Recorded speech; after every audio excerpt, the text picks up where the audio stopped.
पहली वाली जो पोयम है हिंदी की भारत महिमा और उसके कवि है जयशंकर प्रसाद। इनकी आज हमें ये पोयम क्या करनी है, देखनी है। तो उन्होंने अपने पोयम में क्या बताया, अभी नाम से ही हमें पता चल रहा है भारत महिमा, यानी इसमें सब हमारे प्रकृति का, हमारे पूरे नेचर का यहाँ पर क्या दिया है, वर्णन दिया है। तो वो उन्होंने किस तरह से दिया है वो आज हमें यहाँ पर देखना है। सबसे पहले तो हमें उनका इंट्रोडक्शन जान के लेना है। तो भारत महिमा के कवि जो है जयशंकर प्रसाद, उनका परिचय जयशंकर प्रसाद जी एक छायावादी युग के 4 स्तंभों में से एक है, यानी वो बहुत बड़े क्या थे, कवि थे।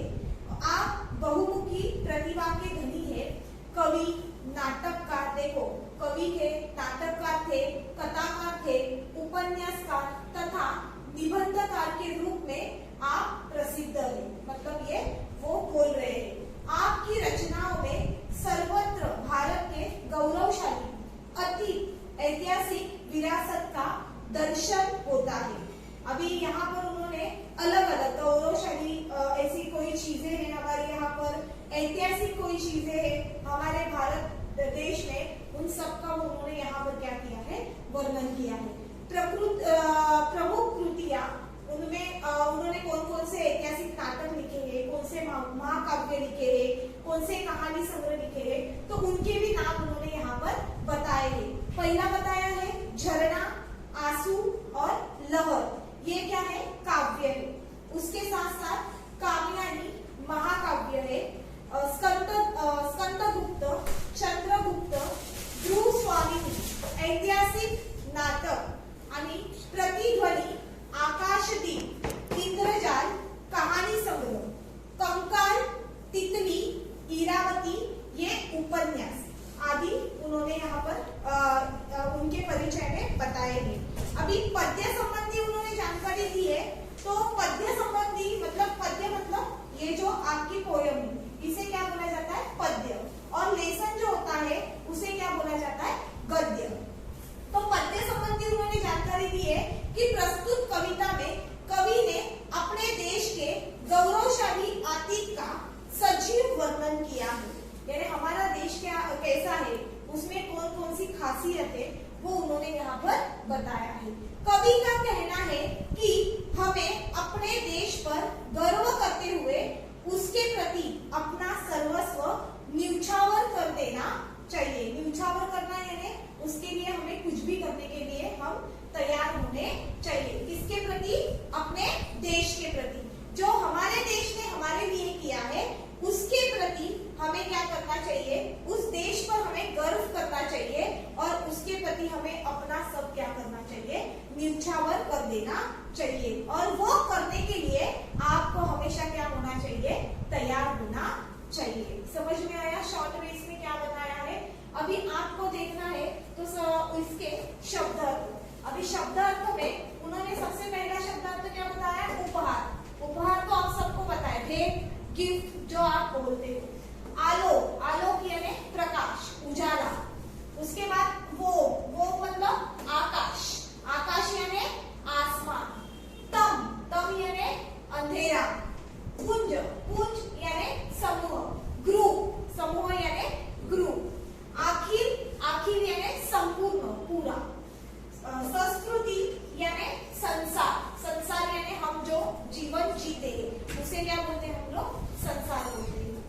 अशोक, अशोक, अशोक यानी शोक रहित। शोक रहित यानी कोई भी दुख न होना, उसे क्या बोलते हैं, शोक रहित। शोक यानी दुख और रहित मतलब दुख के बगैर। विमल, विमल यानी पवित्र। वाली, वाली यानी सरस्वती। विमल यानी वो विमल नहीं। कर, कर यानी हाथ। देखो यहाँ पर कर यानी हाथ, मतलब ये हिंदी के संस्कृत वर्ड है और वो आपको बताएंगे। उसके बाद सप्रीत, सप्रीत यानी प्रेम या प्रेम से रहना। सिंहल, सिंहल यानी श्रीलंका। श्रीलंका का नाम यहाँ पर क्या बताया है, सिंहल। पूत, पूत यानी पवित्र। विभिन्न, विभिन्न यानी गरीब। संचय, संचय यानी एकत्र यानी एक साथ। टेम, टेम यानी आदत, आपकी कोई आदत होती है वो आदत। सर्वस्व, सर्वस्व यानी सब हम लोगों ने यहाँ पे जो शब्द आपको देखे उसमें से जितने आपको समझ में आ रहे हैं उसी तरह से मैंने आपको बताया है। उसमें से ये शोक रहित जो है ना, शोक रहित को जरा, शोक रहित यानी बिल्कुल भी दुख न होना, बराबर, मतलब दुखी नहीं होना। समझ में आया? अभी हम लोग को ये पोयम देखनी है। पोयम में बताया है हिमालय के आंगन में उस किरणों का दे उपहार, उषा ने हर्ष अभिनंदन किया और पहनाया हीरक का हार। जगे हम लगे जगाने विश्व, लोक में फैला फिर आलोक। कोमतम पूज्य हुआ तब नष्ट, अखिल सुश्रुति को उठी अशोक। विमल वाणी ने विना ली, कमल कोवल कर से सब। सप्त स्वर सप्त सिंधु में उठे, छिड़ा तब मधुर सा संगीत। विजय केवल लोहे की नहीं, धर्म की रही धारा पर धूम। भिक्षु होकर रहते सम्राट, दया दिखलाते घर घर धूम। यवन को दिया दया का दान, चीन को मिली धर्म की दृष्टि। मिला था स्वर्ण भूमि को रत्न, शिला की सिंहल को भी सृष्टि। देखो, फिर अभी उन्होंने यहाँ पर बताया है सबसे पहले कि हिमालय के आंगन में उस किरणों का दे उपहार। हिमालय सबको पता है, हिमालय हमारा क्या है, स्वर्ग है, बराबर। उषा ने हंसकर अभिनंदन किया और पहनाया हीरक का हार। यानी हमारा यह प्यारा भारत देश हिमालय के आंगन के समान है। यानी जितना सुंदर अपना हिमालय है उतना ही सुंदर हमारा पूरा भारत देश है। और प्रतिदिन उषा भारत को सूर्य की किरणों का उपहार देती है। उषा यानी सुबह, उषा यानी क्या बताइए यहाँ पर, सुबह यानी सवेरा, यानी वो क्या है, यानी उषा हंसकर, यानी वो जो किरण है भारत सूर्य किरणों का क्या देती है, वो उपहार देती है। तब ऐसे लगता है कि मानो हंसकर वो भारत भूमि का अभिनंदन कर रही हो। देखो, सबसे पहले उन्होंने क्या बताया है, हिमालय के आंगन के जैसा क्या लग रहा है, हमारा भारत देश लग रहा है। और प्रतिदिन उषा, उषा यानी सवेरा, क्या कर रहा है, भारत को सूर्य की किरणों का उपहार देती है। देखो, उषा भारत को कौन से किरणों का उपहार देती है, सूर्य के किरणों का उपहार देती है। तब ऐसा लगता है, यानी जब वो उपहार मिलता है तो तब ऐसा लगता है कि मानो हंसकर वो भारत भूमि का अभिनंदन कर रहा है। यानी वो भारत भूमि का क्या कर रहा है, अभिनंदन कर रहा है, गौरव कर रहा है।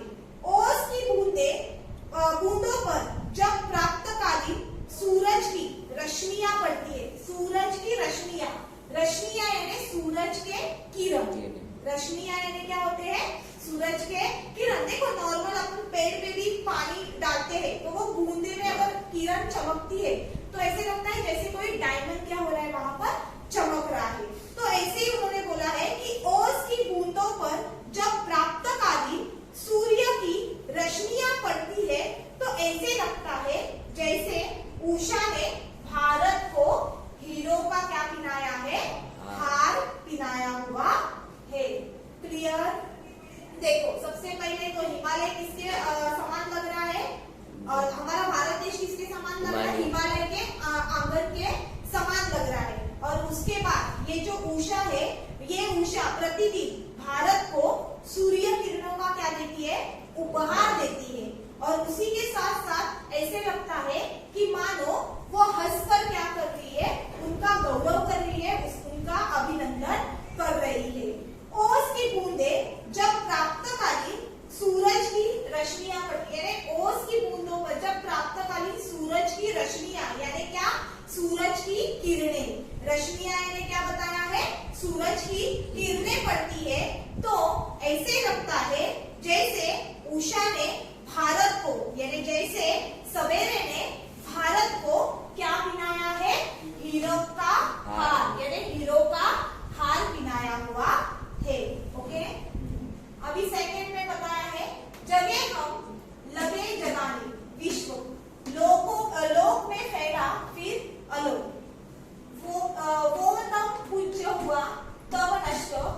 अखिल सुश्रुति हो उठी अशोक।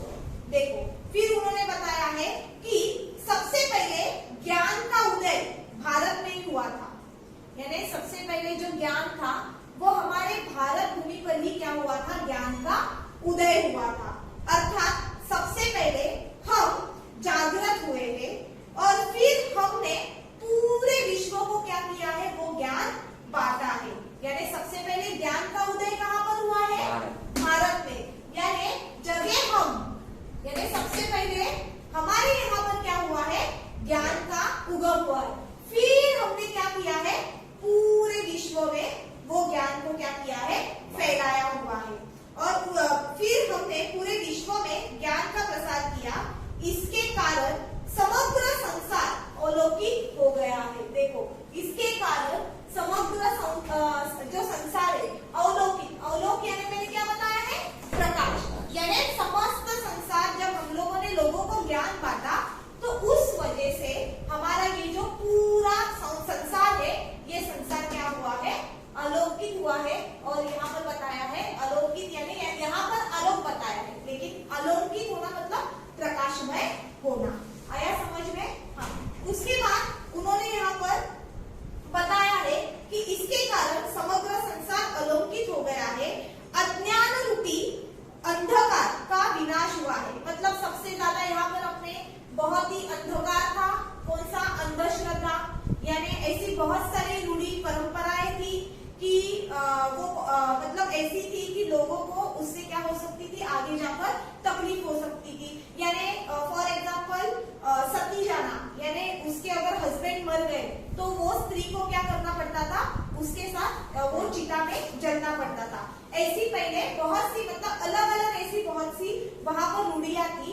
और जब हमारे यहाँ पर ज्ञान का प्रसार हुआ तो वो धीरे धीरे करके ये अंधश्रद्धा भी क्या हो गई है, दूर कर दी गई है। मतलब अज्ञान रूपी अंधकार का विनाश हुआ है और संपूर्ण सृष्टि के सभी दुख शोक दूर हो चुके हैं। यानी यहाँ पर अखिल सृष्टि हो उठी अशोक। उसके बाद उन्होंने यहाँ पर बताया है कि ये अशोक, अशोक यानी क्या बताया है आपको, अशोक यानी शोक है।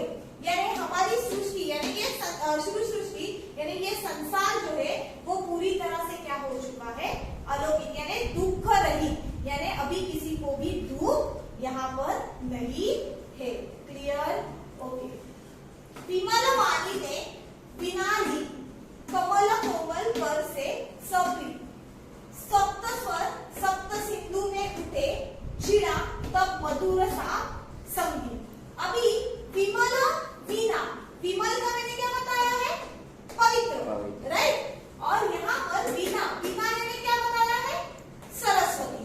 सरस्वती पता है आपको, सरस्वती देवी जो विद्या ज्ञान की, हम लोग एक उनको ये समझते हैं निशानी, यानी विद्या देने वाली जो देवी है उसे क्या बोला जाता है, सरस्वती। यानी यहाँ पर उनके बारे में बताया है कि वीणा की देवी, वीणा पानी यानी सरस्वती ने इस पवित्र भूमि पर प्रेम के साथ अपने कमल के समान कोमल करो, करो यानी पर, यानी मैंने क्या बताया है, पर यानी हाथ। यानी वो सरस्वती देवी ने अपने हाथ में क्या लिया था, वीणा। वीणा ये वाद्य है, पता है सबको वीणा।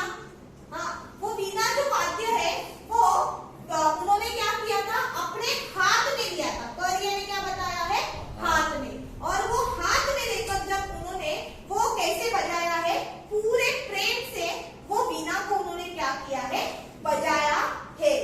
उसकी झनकार से सप्त सिंधुओं में 7 स्वरों की महक सरगम गूंजने लगी है। और उन्हीं के सप्त स्वर से सप्त सिंधु में 7 स्वर क्या होने लगे हैं, गूंजने लगे हैं। यानी सप्त सिंधु में उठे, चिड़ा तब मधुर साम संगीत। और तभी से हमारे यहाँ पर संगीत का क्या हुआ है, उदय हुआ है। यानी उसी के वजह से, यानी उसकी झनकार से सप्त सिंधुओं में 7 स्वरों की मोहक सरगम गूंजने लगी है।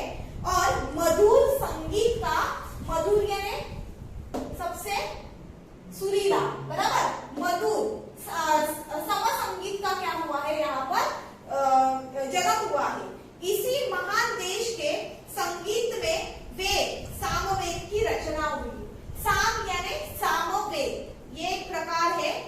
संगीत का वो बताया है। वेद, सामवेद, अलग अलग शास्त्रीय संगीत, ऐसे अलग अलग प्रकार है।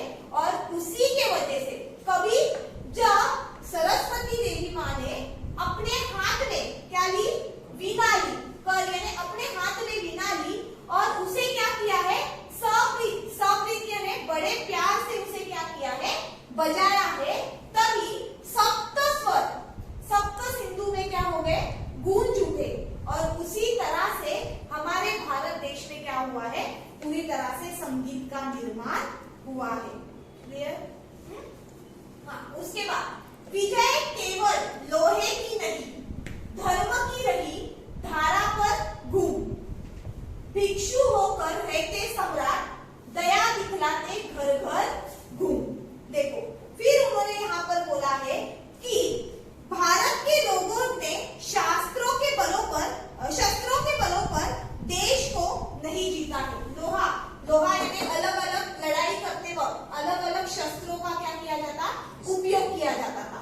तो हमारे यहाँ पर बोले हैं कि विजय पाने के लिए, विजय यानी क्या, जीत, बराबर, विजय यानी जीत, यानी जीत पाने के लिए केवल उन्होंने लोहे का यूज नहीं किया है, धर्म की रही धारा पर वो घूमे हैं। यानी हमारे यहाँ पर जो जीत हुई है वो शस्त्रों से भी हुई होगी, लेकिन उसी के साथ साथ प्राचीन काल से ही लोगों के मन में धर्म की प्रखर भावना है। यानी लोगों के मन में धर्म को लेकर एक रिस्पेक्ट है और उस भावना की वजह से शायद हमने क्या किया है, हमारे भारत देश पर विजय मिलाया हुआ है। और उन्हें संसार में धर्म का प्रचार, उन्होंने संसार में धर्म का प्रचार किया। यहाँ गौतम बुद्ध और वर्तमान महावीर जैसे महापुरुष हुए थे। देखो, गौतम बुद्ध सबको पता है और महावीर ये भी एक बहुत बड़े राजा थे, धर्म पुरुष थे और उन्होंने ये सबका क्या किया है, यहाँ पर उद्धार किया है। जिन्होंने विशाल साम्राज्य छोड़कर, यानी ये जो गौतम बुद्ध है और ये राजा धर्मवीर है, ये कोई छोटे मोटे ऐसे व्यक्ति नहीं थे, तो वो धर्म गुरु थे और धर्म पुरुष थे वो। और उन्होंने अपना सब ऐशो आराम सब छोड़ के उन्होंने लोगों के लिए वो क्या बने, भिक्षु यानी जो घर घर में जाकर क्या लेते हैं, भिक्षा लेते हैं, उन्हें बोलते हैं भिक्षु। ये जो सम्राट थे वो कौन थे, राजा सम्राट थे, लेकिन वो लोगों के लिए क्या बने थे, भिखारी यानी भिक्षुक बने थे, राइट। तो वो भिक्षुक होकर वो क्या करते थे, दया दिखलाते घर घर घूमकर, यानी हर एक घर में जाकर वो क्या करते थे, लोगों के दुख दर्द को वो समझते थे। समझ में आया? यानी विजय केवल हम लोगों ने लोहे से नहीं, शस्त्रों से नहीं मिलाया है, बल्कि हमारे यहाँ पर धर्म का जो रिस्पेक्ट है उसी से ही हम लोग को क्या मिला है, यहाँ पर विजय मिला है। और उसके लिए गौतम बुद्ध, वर्तमान महावीर, ये जो महासम्राट थे, ये जो धर्म पुरुष थे, इन लोगों ने अपना सब ऐशो आराम छोड़कर उन्होंने क्या किया है, वो भिक्षुक बने थे और वो भिक्षुक होकर दया दिखलाते थे और घर घर जाकर वो क्या करते थे, घूमते थे। यानी घर जाकर वो ऐसे ही नहीं घूमते थे कि घर में चलो जाना है तो जाना, ऐसे नहीं, बल्कि वो हर एक घर में जाकर देखते थे कि इस घर में क्या समस्या है, इस घर में क्या दुख है।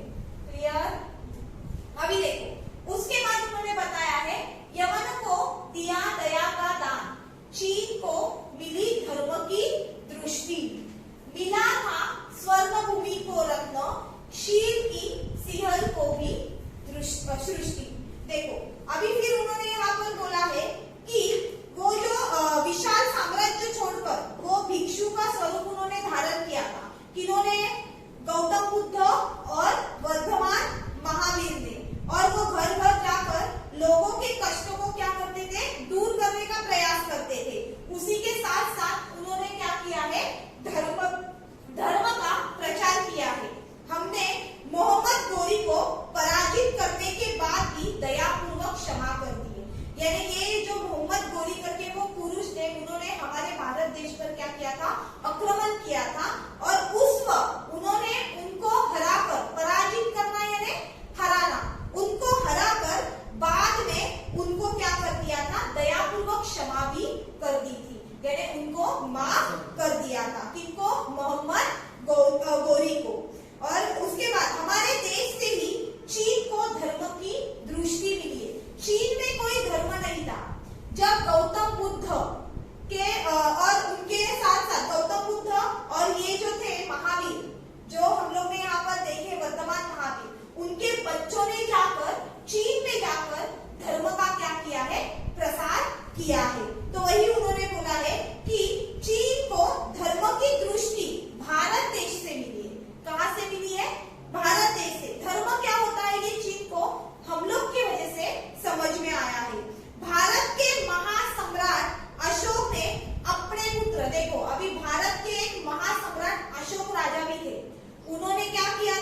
भेजा था। देखो अशोक सम्राट ये भी बहुत बड़े एक राजा थे और उन्होंने अपने बच्चों, उनके पुत्र का नाम है महेंद्र और उनकी पुत्री का नाम है संघमित्रा।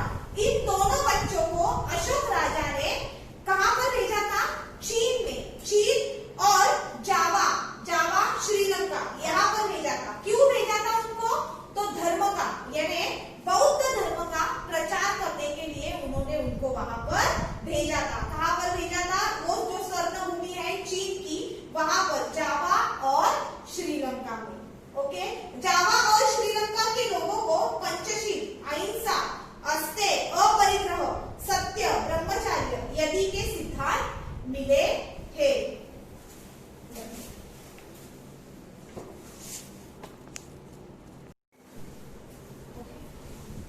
किसी का हमने छीना नहीं, प्रकृति का रहा पालना यही, हमारी जन्मभूमि थी यही, कहीं से हम आए थे नहीं।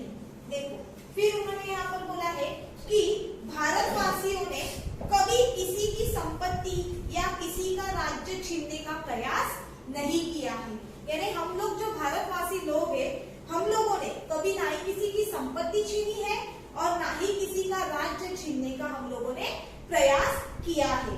हमें प्रकृति ने प्रत्येक वस्तु मुक्त हस्त से प्रदान की है। प्रकृति की हमारे देश पर महान कृपा है। ऐसी कोई चीज नहीं है कि ऐसी कोई जगह नहीं है कि जो हमारे भारत देश से सुंदर है। यानी हमारे भारत देश में हर एक चीज ऐसी है कि उसे देखते इतनी अच्छी और इतनी सुंदर लगती है कि उसकी वजह से कवि बोल रहे हैं कि प्रकृति की हमारे देश के ऊपर महान कृपा है। अभी देखो हमारे भारत देश में कौन कौन सी ऐसी चीजें हैं जो सुंदर है। देखो यहाँ की शस्य श्यामला भूमि, यानी हमारी खेती हरी भरी लगती है, बराबर, उसे बोला है शस्य श्यामला भूमि। भूमि यानी जमीन बोलते हैं। हिमाचल गिरी, शिखर, घाटियां, वादियां, सदानीरा, नदियां, झरने, फल, फूल, संसाधने से भरपूर जंगल सभी भरपूर है। इन चीजों की हमारे भारत देश में कमी है क्या? नहीं है। इसके लिए वो बोल रहे हैं कि हमारे भारतवासियों ने कभी ना ही किसी का छीना है और कभी छीनने की कोशिश की है, क्योंकि हमारे ऊपर प्रकृति की इतनी बड़ी कृपा है कि हम लोग को सब हमारे ही देश में क्या हुआ है? मिला हुआ है। उसी तरह से उन्होंने क्या कहा है कि भारत सदा से हमारी जन्मभूमि है। यानी हमारा जन्म ही कहाँ हुआ है? भारत देश में हुआ है। यानी हमारी जन्मभूमि ही क्या है? हमारा भारत देश है और हम कहीं बाहर से आए हुए नहीं है।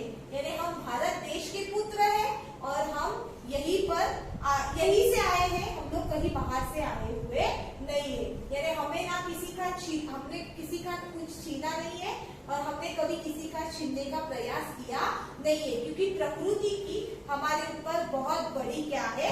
उतनी महान कृपा है और उसी के वजह से हमारी ये क्या है? भारत भूमि, यही हमारी जन्मभूमि है और यही से हम आए हैं। हम लोग कहीं और बाहर से आकर यहाँ पर बसे हुए नहीं है। चरित्र थे पूत, भुजा में शक्ति, नम्रता रही सदा संपन्न, हृदय के गौरव में था गर्व, किसी को देख न सके विपन्न। देखो फिर यहाँ पर उन्होंने बोला है कि भारत के लोग सदा से चरित्रवान, चरित्रवान संस्कारी लोग, बराबर, भारत के थे पूत यानी क्या होता है यहाँ पर?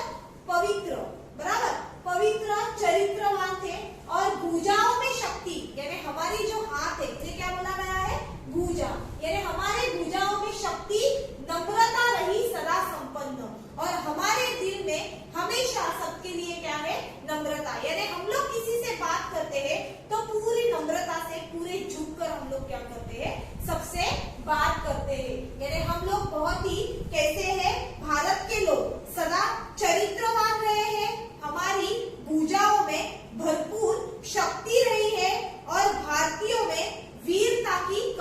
कमी नहीं आई है। यानी हर एक भारत का जो तरुण है, जो पुरुष है, वो सब कैसे है, शूरवीर बताए हैं। साथ ही हम नम्रता सदा हमारा गुण है। देखो, और भारतीयों का सबसे बड़ा गुण कौन सा है, नम्रता। यानी सबके साथ कैसे झुककर हम क्या करते हैं, बात करते हैं। और उसी के साथ हमने कभी अपनी उपलब्धिता पर घमंड नहीं की। यानी हमारे पास जो कुछ भी है, जो कुछ हम लोग को मिला है, उसके ऊपर हम लोग ने कभी भी घमंड नहीं किया है। हम कभी किसी को दुख नहीं दे सकते और दीन दुखियों की सेवा करने के लिए हम भारतीय सदैव तत्पर रहेंगे। यानी हम लोग कभी किसी को दुख भी नहीं दे सकते, और जो कोई दुखी है, जो कोई तकलीफ में है, उनके तकलीफ में हम उनको मदद करने के लिए हमेशा जाएंगे। ये उन्होंने आपको यहाँ पर समझाया है। उसके बाद उन्होंने बोला है, हमारे संचय में था दान, अतिथि थे सदा हमारे देव यानी भगवान, और अतिथि यानी मेहमान, बराबर। अतिथि देवो भव हम लोग के यहाँ पे बोला जाता है। यानी बाहर से जो अतिथि हमारे भारत देश को देखने आते हैं, तो हम उनका क्या करते हैं, अच्छे से उनकी सब हम लोग व्यवस्था करते हैं, और उनको हम लोग क्या मानते हैं, देव यानी भगवान, बराबर। यानी हमारे संचय यानी जमाना, बराबर। और संचय में था दान यानी हम लोगों ने जो कुछ जमाया हुआ है, जो भी कुछ भी हो, पैसा या और कुछ, तो वो हम लोग क्यों जमा करते हैं, उसका हम लोग संचय क्यों करते हैं, तो दान करने के लिए। किस लिए, दान करने के लिए। और हमारे देश में जो अतिथि आते हैं, उनको हम लोग सदा हमारे कौन मानते हैं, भगवान मानते हैं। देखो, फिर उन्होंने यहाँ पर बोला है, यदि धन और संपत्ति का हम लोगों ने संग्रह किया है, तो किस लिए किया है, तो दान देने के लिए किया है। दान वीरता भारतीयों के गुण है। दान करना और वीरता, ये दो को क्या है, भारतीयों के गुण बताए हैं। हमारे देश में अतिथियों को सदा देवता के समान माना जाता है। भारत के लोग सत्य बोलना अपना धर्म मानते हैं। यानी भारत के लोग हमेशा क्या बोलते हैं, सत्य बोलते हैं, और सत्य बोलना ये उनका क्या है, धर्म है। ये उनका क्या है, धर्म है। भारतीय सत्यवादी हरिश्चंद्र की संतानें हैं हम। यानी भारतीय सत्यवादी जो राजा थे हरिश्चंद्र, वो हमेशा सच्चाई के रास्ते पे चलते थे। कौन, सत्यवादी हरिश्चंद्र राजा, और वो हमेशा सच्चाई के रास्ते पे चलते थे, और हम भी उन्हीं के क्या है, संतान है। संतान यानी हम भी उन्हीं के बच्चे हैं। हमारे हृदय में तेज था। हमारे हृदय में क्या था, तेज था। उसके साथ साथ उन्होंने यहाँ पर बताया है, गौरव था। हम सदा अपनी प्रतिज्ञा पर अटल रहे। प्राण जाए पर वचन ना जाए, यह हमारे जीवन का क्या है, मूल्य है। जीवन मूल्य है। यानी हम लोगों ने अगर कोई प्रतिज्ञा ली कि हमें ये करना है हमारे देश के लिए, तो हमारे प्राण जाए पर वचन ना जाए, ये हमारे जीवन जीने का क्या है, जीवन मूल्य है। ओके, वही है रक्त, वही है देश, वही साहस है, वैसा ज्ञान, वही है शांति, वही है शक्ति, हाँ वही हम दिव्य आर्य संतान। देखो, फिर उन्होंने यहाँ पर बोला है कि आज भी हम भारतीयों की धमनियां यानी हमारे शरीर के अंदर जो नसें हैं, उनको क्या बोला जाता है, धमनियां। यानी उन्होंने यही बोला है कि आज भी हम भारतीयों की धमनियों में उन्हीं पूर्वजों का रक्त प्रवाहित हो रहा है। आज भी हमारा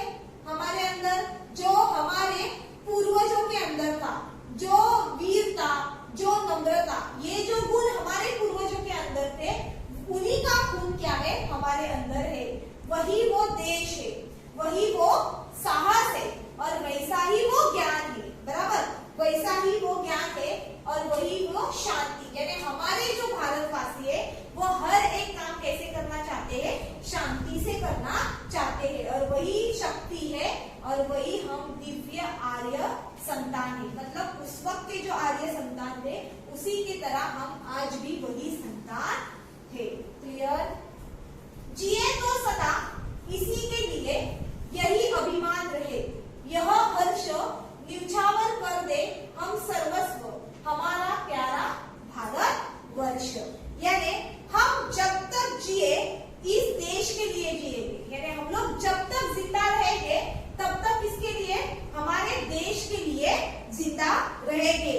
हम इसकी सभ्यता और इसके संस्कृति पर हमें क्या है, अभिमान है। यानी इसकी जो सभ्यता है, उसकी जो संस्कृति है, उसके ऊपर हमें क्या है, अभिमान है और हर्ष है कि हमने इस भूमि पर जन्म लिया है। यानी हमें इस बात का आनंद है, हर्ष यानी आनंद है कि हम लोगों ने इस धरती पर क्या लिया है, जन्म लिया है। कौन से धरती पर? भारत भूमि पर, यानी भारत की धरती पर हम लोगों ने क्या किया है, जन्म लिया है। यह हमारा प्यारा भारत वर्ष है। यह यदि कभी आवश्यकता पड़े तो इसके लिए अपना सर्वस्व भी हम न्यौछावर कर देंगे, और कभी ऐसी जरूरत पड़े कि हम लोग को हमारे भारत देश के लिए अगर जान न्यौछावर करनी पड़े, अर्पण करनी पड़े, तो हम जान देने के लिए भी क्या है, तैयार है। पोयम अच्छे से समझ में आई?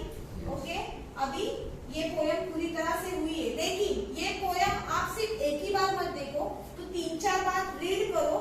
जो नहीं आ रहा है वो देखो, तो आपको क्या होगी, वो अच्छे से समझ में आएगी।